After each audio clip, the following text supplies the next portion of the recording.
The recording has started. We're here now. Wow. Can you believe it? Oh, Banabbers. banabbers. That's what bananas are now. Not the Ah, banappers. Bun yappers. I thought it was Yeah. another type of fruit. I guess Those- you're the biggest fruit in the room, though. That's All three true. of us are fruit, so So is I guess this we're like a just a fruit regular fruit salad? salad.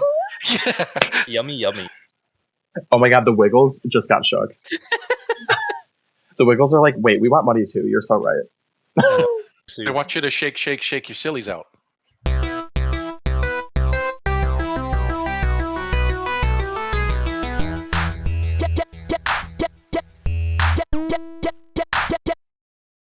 Welcome back to PawsCast. Thanks for tuning in. I'm Doon the Fox, reminding you that some elder gays love to boot Randolph the house down. Excuse me?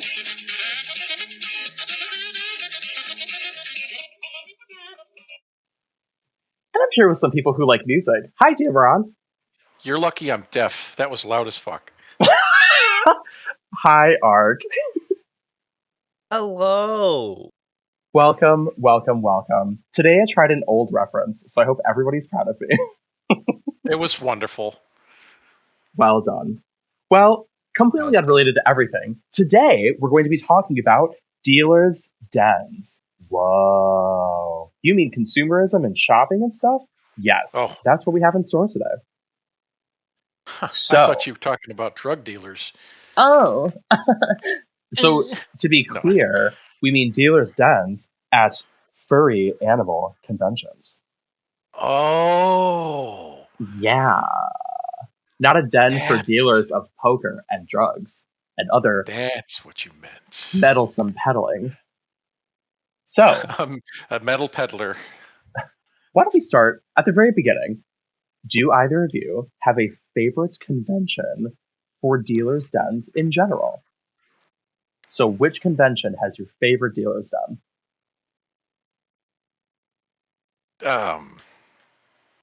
Personally, I'd say Panther has possibly my favorite stand that I've been to, at least. Anthropound, you said?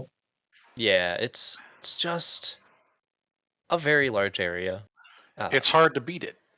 Yeah. Every time I go there, it just sort of feels like I can find at least something that I'm looking for. Some other cons, I look around and there's some things I'm interested in, but usually it's not something of everything. Yeah. I experienced Anthrocon for the first time in 2025. That dealer's den is immaculate and the biggest dealer's den I've ever seen. So that is a pretty good pick. I think other than that, I don't know. MFF is also quite sizable. FWA, same thing. But it's hard to pick a favorite. I don't know. It might be Anthrocon for me just for the layout. And, okay, hot take, they have food there. So that is absolutely, you're so right. I forgot about that. That's The absolutely food court true. is in the dealer's den. There's several different areas you can get food. Yeah. When you're just sort of like waiting and like trying to sort through places, it's like, I want to take a break. They have tables, they have places to sit down and eat inside the dealer's den, and then go right back into looking what people have for sale. And that Yes. makes it so much more approachable because looking at everything at dealer's den takes hours if you're actually taking it all in. Yeah. And so having something to stop and take a break is nice. Even something can agree simple to that. like I just want a quick cup of coffee or like a beer or a cider or something while I'm shopping, you know? Like those options are available too, I'm pretty sure. So it's very nice. Between those two conventions, both those spaces tend to be rather large, and I often find myself not having enough time to really go through everything. But if there is an adult section, I try to make sure to hit those up. And that's actually Absolutely. something I find to be more common in convention spaces now, is that they do have an adult section for attendees at the cons. I haven't been to Anthrocon since 2018. but I recall it being quite the phenomenal variety and large space. Yeah, I'm not sure which one is bigger, MFF or Anthrocon. it's probably Anthrocon. I was going to say though, a while ago, MFF also used to have food vendors in their dealing space, but I don't remember what year they stopped doing that, so it's kind of a bummer. MFF still has foods Not vendors in their space. in the dealer space. Yeah, they had that mac and cheese place. There was also Wild Bill's for beverages. They had that walking taco bar. Oh, I mean, maybe it's they not did. necessarily a food court, but it was stands that were available, and they had table spaces for people to sit. Right. Um, yeah. Favorite though, God, if it's too small, there's not enough variety because I have a lot of interests. But if it's too big, I can't see everything. So it's hard to really pick a favorite. That's I, absolutely true. I guess I will go with MFF because that's the convention I've been attending the most recently, and it has a very large venue space for the dealer's den. That would be my favorite. Did you say which one was your favorite? I think it's got to be Anthrocon for me Okay. because it's just way less compact than like MFF, for example. So there's really room to like walk around. There's not usually a lot of like traffic jams because that's how it is at like MFF. There's Oh God, yeah. 100 people in every aisle. So Anthrocon, the layout, sometimes there's going to be like a little tiny jam or whatever, especially with like the popular vendors maybe all being in the same aisle or whatever. But other than that, it's not bad. So what do you guys look for when you go to dealer stands? Like, what's your thing that you're always shopping for? Or are you more of just like I don't know what I want, I'm just window shopping kind of person? Well, being in the fandom as long as I have, most of it is just window shopping. Uh, a lot of the dealers and folks that I really adored in the past are no longer selling. I don't know if those of you who might remember Rabbit Valley Comics. I always enjoyed seeing Sean and Andy Rabbit when they would come to peddle their wares at the dealer's den. It was always good to catch up, and uh, I also look for certain dealers since I'm part of the baby fur / ABDL community. I look for artists that can create badges and things and artwork that I enjoy of that variety as well. Um, yeah. So there's certain artists out there I try to find works from.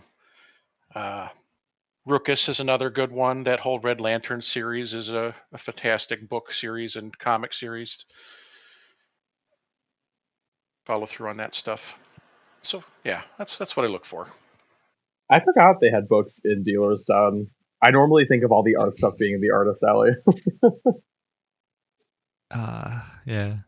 Uh, so for me, when I go to any dealer's den, for the past couple years since I've been in college, I don't have any budget. Uh, so it's normally window shopping for me, but I like to find the different artists and creators and different shops and places that I really love their style or just want to get stuff from them, and I'll get a card from them, and I'll keep those cards so that when I eventually do make adult money, I can actually buy stuff from them. Yes. That So makes I have sense. like a little drawer just filled with cards of stuff that I want to eventually buy. Right. And like they also might have online stores, so there's Yeah. that opportunity too, which is kind of nice. I'm pretty much a window shopper as well. There's like three things I always look for though. So I'm pretty much looking for anything that's like Fox related. If anybody is selling like the big Quack fans, I always like to look at those because I have a problem. You get And quite the collection. yeah, I'm not even joking. I think I have at least 20 fans now, which is just stupid. So stupid. And then It's the other thing that I look for is bandanas. I fucking love fursuit bandanas. They can be so cute. Like Yeah. and especially when you get one that matches your suit colors or one that is just super silly or stupid, and it's just like this is the perfect mood for today. Yes. Today is a purple bandana with leaves on it kind of day. Or a duck with a knife in its mouth type of day. Yeah, I love that for sure. You actually reminded me of some other things that I look for. There's a couple that peddle pirate wares and jewelry and necklaces. Every time I see them at a convention, we always sing shanties, and it usually gets people to sing along if they're common ones. That's Camaraderie awesome. kind of thing. Yeah. Yeah. In the dealer set, it's always such a good vibe too. I feel like people are friendlier to each other. The only thing that's disappointing about bandanas, though, is I always want a bandana that I can get my name on it, because that's what I've really wanted for like years now, is like to have like a bandana with my name on it. So I finally did make this happen at NFC this year. So that was in Sweden in February, and it's I got two bandanas that are both, they have like visual designs based around the theme of the convention, but they also have my name on them, and that is awesome. Yeah, I mean, like that sounds like a really cool idea just in general for conventions or to have as a fursuiter is sometimes you don't want to be wearing a long lanyard and wear a badge and everything like that because like they can already see your character when you're wearing a fursuit. And something that I've noticed when wearing a fursuit is like when you do have a badge and all these different things on your badge, it's really hard to like show off what you actually have or like what your character is. So having the bandana have your name and like just like the basic information would be like really cool. Yeah. I enjoy it. Customized pieces. Yeah. Very, very good for fursuits, I believe. I don't have a lot of custom apparel that shows who I am, but having a bandana that has your name on it, that would be better than having a whole apron of badges with your name on it, I'd say. Yeah, and it's funny because like that's how, when I started doing conventions, that's how I was. I was like, let me wear all 25,000 things I ever bought that I can fit on a lanyard, and it's so busy and boring and annoying. Like, I don't want to like And shit on people who do that. Like, if it's your style, like go for it. But it just got too busy for me. Mhm. And the thing is, like, it's not even about busyness some of the time. Sometimes it's just about practicality and trying to do anything in suit when you have, like, a chunk of metal on your chest, like trying to hug anyone, and then just noticing that you dropped several badges on the ground in front of you, That too, yeah. You creased one that you really loved. or you're trying to take pictures with someone and you just have, like, this giant lanyard in front of your suit that, like, someone worked really hard to make look really cool. And so, like, it always just distracts from the photos you get to take and I don't know. Problems with the So, flash, too. You get oh yeah. reflection. Right. So Yeah, so that's kind of where I'm at with it too. But having customized things, especially like apparel, is something I'm really leaning into right now. I feel like. yeah. Yeah. Speaking Some of lanyards, however, I think it was at AC last year. I got no 2 years ago. I got a lanyard that's stretchy, and Ooh, so it is, I think, the most amazing purchase. It was maybe $10-15. It's a nice, thick, stretchy lanyard that can stretch about 3 to 4 times its like normal lanyard size. And so for any fursuiters, get a stretchy lanyard. You can stretch it over your head, and it's so easy to put on and off. Cannot like love it so much. that's great. That And dealer it is a look, genius. Legit. yeah, right. So yeah, look for. I think I'd recommend that to any fursuiter ever, because it goes over any head. I like one of my suits has hard horns, and trying to get a lanyard over those is impossible. And having one that stretches over the horns is so nice. Yeah, that actually does some kind of. ways Go ahead. some people try to rectify that by having a claspable lanyard where it can separate and then come back together. But I've never Yep. heard of these stretchy ones. Do you happen to know who the maker is? I don't off the top of my head. They're one of the like bigger sellers at AC, and so like you'll be able to see the place that they sell stuff at really easily. It's a lot of like red and black techno designs, and I love all of their stuff, but I do not remember the name off the top of my head. Well, that's all right. I also find another good place to find customizable apparel is Etsy. Yeah. There's a lot of furry makers that are on there as well that try to do the business year round instead of going from convention to convention, but they also have a dealer's den presence too. Yeah, and a lot of times they'll have an Etsy, and then they'll go to get their word out at cons, and so like their sales aren't based on the cons, but they get to see people and make sure that they are sort of being seen and heard by people at the cons. You get a bit of a personal touch as well if you ordered a custom piece and they're going to a convention that you're attending and they'll deliver it in person. You could pick it up right at their table. That's kind of a nice touch. That's probably one of my favorite things about dealers, and really this applies to artists too, but especially for dealers, because it's not necessarily always an art commission, but it is something custom. And part of the conversation is, well, what cons are you going to? Just come pick it up. And being able to have that option instead of like, I purchased something on Amazon and it's being shipped to my house or whatever, I kind of enjoyed that option too, you know? Yeah. It builds a loyalty to the maker too. You have a good relationship with them. And there's no waiting in theory. Like once you get to the con, you can pick it up and then you can enjoy it for the con or whatever. Yeah. What are some of your favorite things you've ever bought at Dealer's Den? We have a stretchy lanyard at the top of the list. I have one that beats stretchy lanyard. Oh boy. Oh. So this actually was the very first con I ever went to.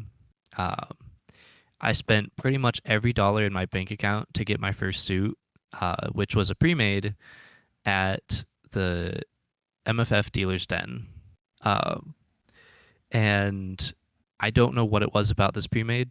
It just stood out to me. I was like, hey, you right there, buy me. And so I got just the head and paws for the suit. And after buying it, I found out that the maker was also making a bodysuit, and I didn't know about it. So they gave me a insane discount on the bodysuit because it wasn't originally made for me. And so I got a full suit, digigrade suit for like $2,000. Damn. That's like 2006 prices. So that was probably one of my greatest finds / purchases at a con. I was absolutely broke after buying it at that con though, and so don't recommend. But if you do get a crazy deal and the suit's calling to you, maybe I do recommend that. Yeah, this is a whole other video we could talk about this one topic alone. Yes, but yes, we can. It's so hard for me to even consider buying a suit at a convention anymore because of the prices. So but like you said, if you can get a crazy deal on it, then the impulse buy makes a little more sense, you know? Yeah.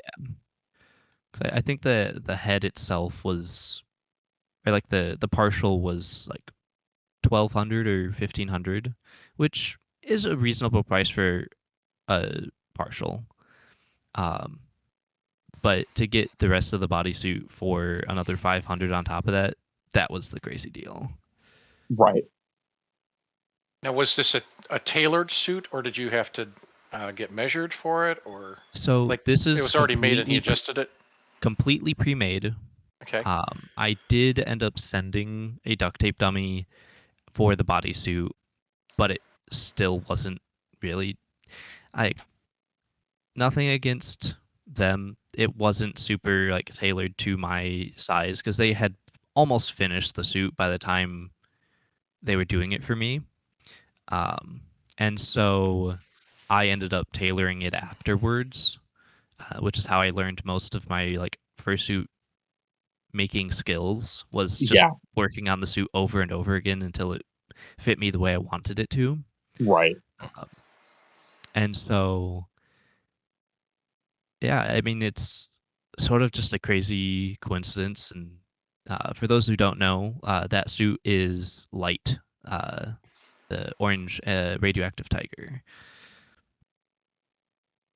The suit that you dance in. Yeah. Ah, you A really high lose your quality head being. and your feet. uh, You yeah, just throw yourself all over the place. I do sort of fall apart, and I have ruined that suit so hard because of what I put through. Um, I've torn I think every seam in that suit multiple times, Holy. um, and I have to like re-sew it over and over again just because of I do like flips, rolls, dives, all sorts of things in it, and it's just not cooperating. Because I've put it through 6 years of flips and tricks of stuff. Well, if you're looking for a great opportunity to abuse your suit further, besides doing dance comp, there are some conventions that host fursuit games, and that is an excellent way to abuse the hell out of your suit.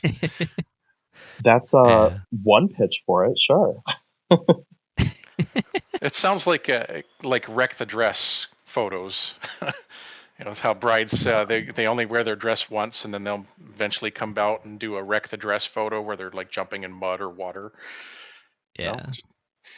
you could find something else, like a But destruction derby. I'm doing my best to keep it alive as long as possible because I can't afford to make a new suit every year. Correct.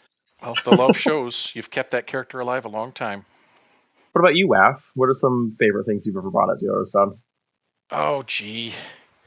Uh, Big name makers for certain aspects, like Marcy McAdam. I have several badges from her over the years that depict the little version of Damaron in various forms, such as a knight or a princess or a pirate. So it's something that is well known in that community. So getting a piece like that is pretty stellar. Um, customizable works. I really enjoy getting apparel. It's not necessarily for my fursuit, but it's something that helps engage a headspace for a scene. Or I most recently got a custom made collar, and I enjoy wearing it. But it's a specific thing.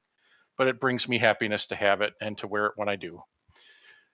There was a year at Anthro Ohio, maybe 2019, where somebody at the dealer's den was peddling t-shirts, but the catch was you would give them a picture of your fursuit and they would spray paint you onto a blank white t-shirt, and that's what you were buying.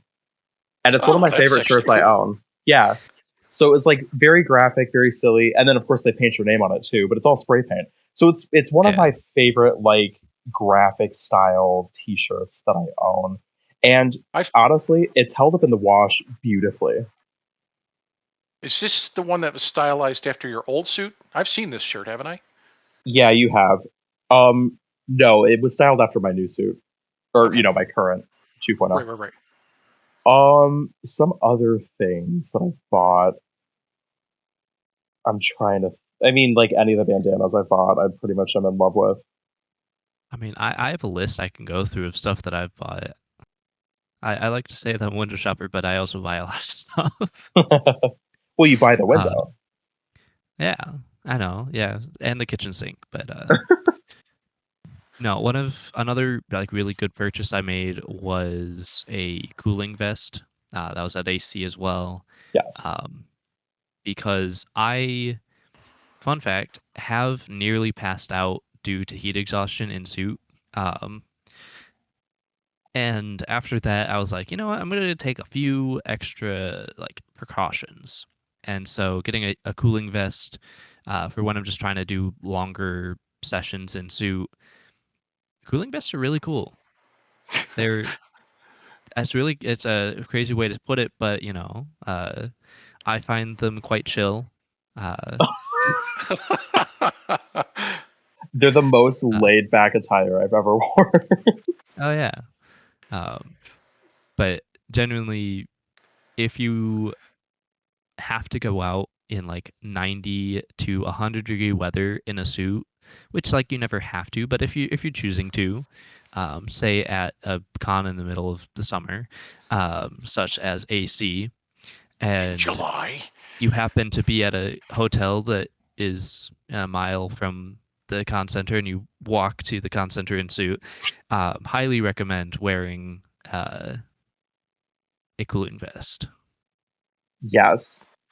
My only gripe with a Go cooling ahead. vest is I bought one for my suit as well, specifically when I assisted with Drunken Doodles at MCFC for like 2 or 3 years. So I was their Vanna White, which means like all the merch or the products or the art or anything, I would basically parade it around like the audience, the floor, stuff like that. And invariably, what would happen every time is I would make it about an hour. I would completely run out of steam and then be backstage, up in front, backstage, up in front, backstage, up in front, just back and forth for the second hour of the panel. And the cooling vest was basically body temperature at that point. So I think for general, like not running around, but like walking around, maybe a little animation, whatever, it probably does last a while. But for something like I was doing, where I was basically being a mascot, that's effectively what I was doing, is mascot work, and Yeah. it doesn't last at all. I'm telling people now that my threshold for fursuiting is that little 5-minute window where I do a dance competition. That's basically what I got. No, I completely agree with the fact that they don't last as long as you'd want them to. I think mine usually only gave me an extra 30 minutes of like suiting time, but the first 30 minutes I felt like I wasn't suiting, and then I'd Yeah, usually have to take it off because once it does get warm, it stays warm, which is sort of the bad side of having a fluid or having something that retains a temperature well. right. Is once it does heat up enough, it feels like you're just baking inside. Yes. So wearing one or having like ones that you can switch while suiting, very helpful. Or just taking it off after it stops working, but still very nice purchase. And the amount of fans, different types of fans I've bought at dealers' dens. Also, I think I get one at every con. uh, just because you can never have too many fans. I don't know. That's just me That's personally. that's true though. Always need more moving air is critical. Yeah. I've had internal fans before, and they didn't last. They ended up breaking, or they just run out of juice. It's probably dangerous to have electronics inside your body, to be fair. I mean, by electricity, it happens. That's It actually really true. blows. Yeah, Not as much sucks as a me little though. bit. That's what I've heard. Other things in dealers' den. Got a really cool thing from Artsy Animal. I love Artsy Animal. They have whale shark stuff. They have shark stuff. I have a nice little like fanny pack, and they also sell the cutest shirts in the world. Um, absolutely love their stuff. Wish I had more money because they also have a whole bunch of stuffed animals that I want to get. Um, and then also speaking on stuffed animals at AC as well, there was another place that sold like weighted shark plushes Oh, in 13 different colors. Oh my god. And I don't know if you know this about me. I'm obsessed with sharks. I purchased every single color of shark plush that they had. You've got the rainbow. All 13 different colors. And they gave me like a 40% discount because I bought them all. Damn. So I'm going to take that as a win. I'm going to say it was also with the 40% discount, like $200, but Damn. That's not a, terrible. You got 13 plushes that are weighted for it's 200. a valid purchase. You know, eating less valid than 13 plushes. Yeah. That's furry logic, that's for sure. Take it as you just needed to shed a few pounds anyway. But yeah, so I think carrying those bags back to my room, each bag was like 7 pounds of plush animals. Holy fuck. I had 2 or That's a 3 lot of bags weight. of them. Yeah, it was great though. And then you had a And now flight the next morning, and it was just a huge headache with Delta. Like, yeah, thankfully I drove, so Thankfully, Oh, goodness well, gracious, that would have been fuck expensive. Delta. the shocks are gone. Yeah. So they're weighted because they have 300 pounds of sand in each one. Yeah, pretty much. Actually, I think you said it was just 7. Yeah, 7 pounds of sand in each Oh. one. I'm just not good at listening, I've decided. Now there's a tungsten cube inside each one. Each one weighs Yeah. approximately 40 pounds. Yeah, so And a each 7, one Yep. each one is partially constructed from the heart of a dwarf star for sure. Yep. Yep, it's Similar- 40 pounds and a 7-pound beanie. The Oh my fabric god. is 7 pounds. It's crazy fabric. I have gotten a lot of shark merch. That is the way to my heart. If anyone is selling shark-themed things at furry conventions at the dealer's den, that's how you get me to pay money that I normally wouldn't spend. And if there's Noted. any dealers here listening to us, please make a poncho with sharks on it. I want it. Lightning round. Okay. Really quick, what do you guys think about the whole, like, all right, I have to sign up for a time slot for Dealer's Den, and then I have to be in line at a certain time, and then they let me in, and then I can leave whenever. But just so for the big conventions, there's usually this type of format. For the smaller conventions, it's pretty much in and out whenever you want. But that structure of like registering for a time slot and then queuing to get in, what are your guys' thoughts on that? I think if done right, it could be good. I've never seen it done right, and so I want to steer as far away from that as possible. Yeah. There were 2 instances where that occurred. I think I just ignored it completely. They did it at MFF one year, and I just didn't bother.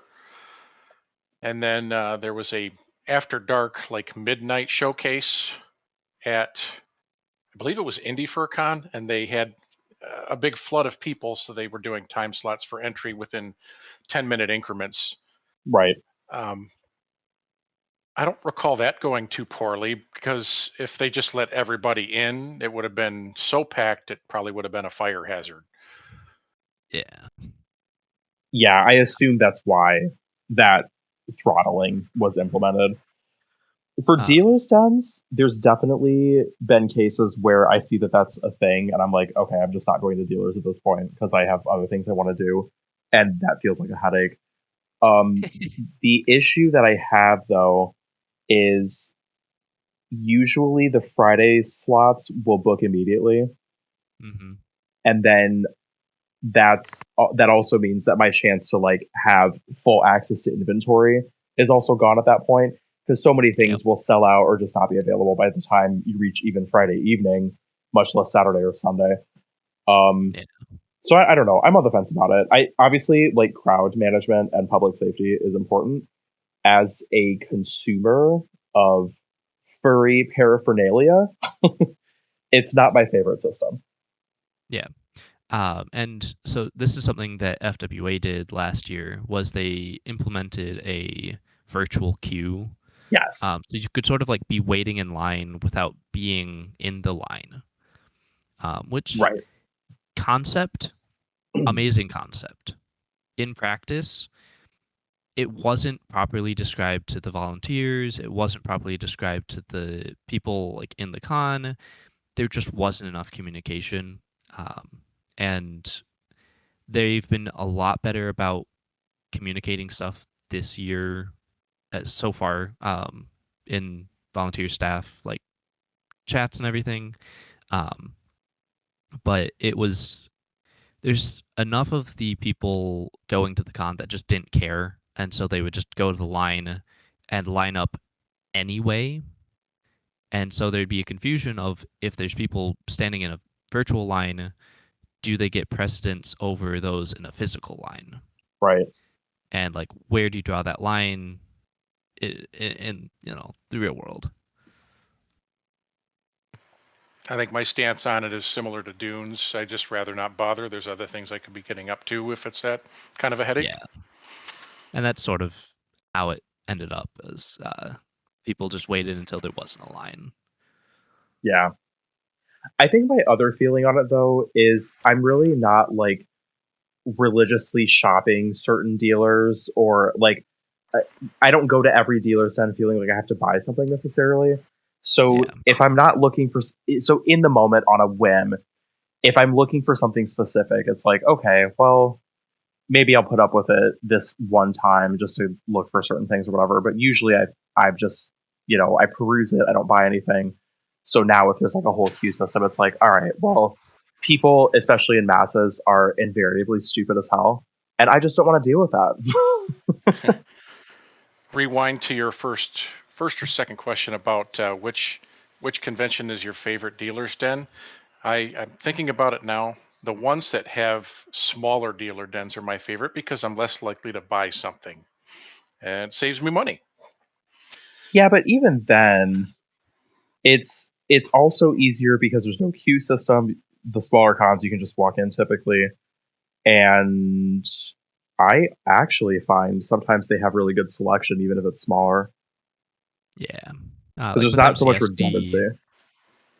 With MCFC, it wasn't a very large dealer's den, but there was probably 4 or 5 of the 15 or 20 shops that I had genuine interest in, versus there being 500 shops and only having an interest in 4 or 5 of them. Yes.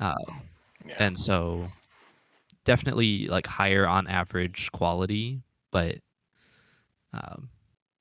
every con is different. Well, thank you, Damaron. Thank you, Ark. I You're love welcome, dealer's Doon. dens, and this is always fun to talk about.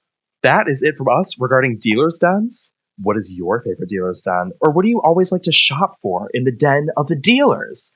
Let us know in the comments below. Don't forget to like, subscribe, click the bell. We'll let you know when another episode is coming out. But that's it. Thanks for tuning into PawsCast. We will see you in the very next episode. Bye! Thanks for Bye-bye. listening. Bye-bye.